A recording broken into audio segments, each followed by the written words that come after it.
And now we can cross to Lund, Sweden, and speak to Rouzbeh Parsi. He's an adjunct senior lecturer at Lunds University. Hello to you, and thank you for speaking to France 24. I'm going to ask you a big question here. Not sure if you can answer, but what do you think the end game is for the United States and Israel? Well, I think they have somewhat different end games. I think Donald Trump, to the extent that he sticks to one point and one ambition, he perhaps genuinely believes that there can be a regime change, that somehow the people will rise once he's done with his bombardment, and there will be a new government. I think for Israel, that is a lofty ambition that they don't necessarily want to spend too much political or military capital on. They're happy if the central state in Iran implodes, because an Iran in chaos is not going to be a strategic threat to Israel. So their ambition is, if we will, somewhat lower than the one the Americans are at least publicly adhering to. And do you think either Israel or the United States would be pushing a certain figure to take power in Iran if indeed there is regime change? Well, I think they're probably a bit more cautious than they were back in the day when the United States invaded Iraq in 2003, where they had an entourage of exiled Iraqis that claimed and promised a lot of things, and then, of course, that did not pan out. So probably they're a bit more careful. Obviously, there are contenders. There are people who would very much like to push their names as potential politicians for a future Iran, but none of those who are outside and are usually heard are necessarily organically linked to the body politics of Iran. So how far they will get in Iran on their own, because the Americans are, at least for now, definitely ruling out any troops on the ground, that is a very big question mark. Moments ago, Kaya Kallas, the EU's foreign policy chief, said that there is one path open to the Iranian people that includes greater freedom. How sure is that path? Well, I'm not sure exactly what it is she's referring to. The Islamic Republic has many faults and is definitely very unpopular with its own population, but it was negotiating on the nuclear issue with the Americans when they were attacked, just like they were last year when they were attacked. And to some degree, this whole problem that we are facing now, and especially the Iranian people are facing, is of Donald Trump's making, because he's the one who left the nuclear agreement that at least stabilized the nuclear issue as a potential point of contention. Just curious also how Iran is calibrating its retaliatory strikes here. We're seeing alerts from the U.S. consulates in the region for people to stay out of hotels or high-rise residential buildings. How much do you think this can escalate in the hours and days to come?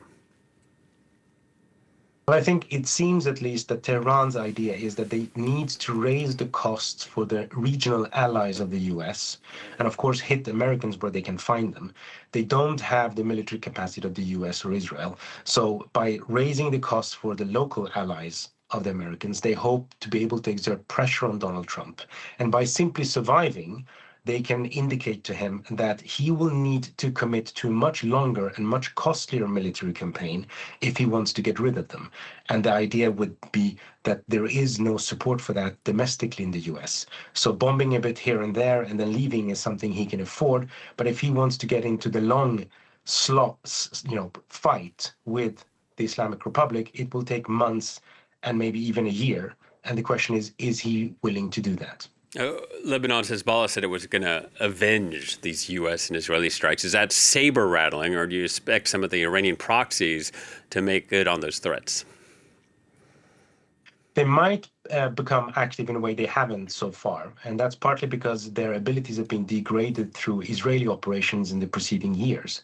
But it could also be that at some point their Iranian allies will tell them that if you want to help us, now is the time to do so. Now, then what that means, as in what can they actually achieve, is an open question, because they have varying abilities and they have also varying theaters to operate in. So if you take the Houthis, for instance, they attack whenever they want. They usually don't necessarily take cues from Tehran anyway. So they might do that if they see that they can do it in a successful way as far as they're concerned, and if it benefits them.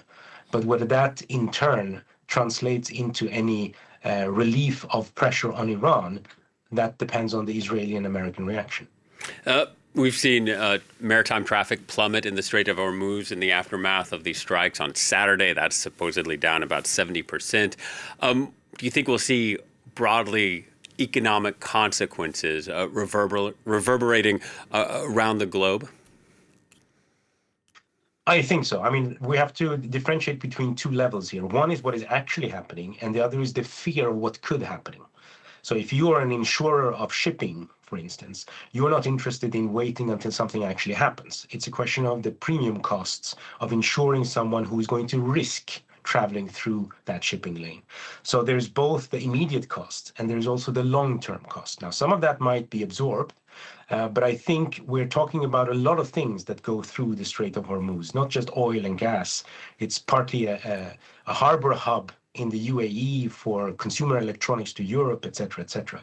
And it doesn't mean that it has to be closed all the time. It just means that if you can disturb that on a more or less regular level, then you are disturbing it long term.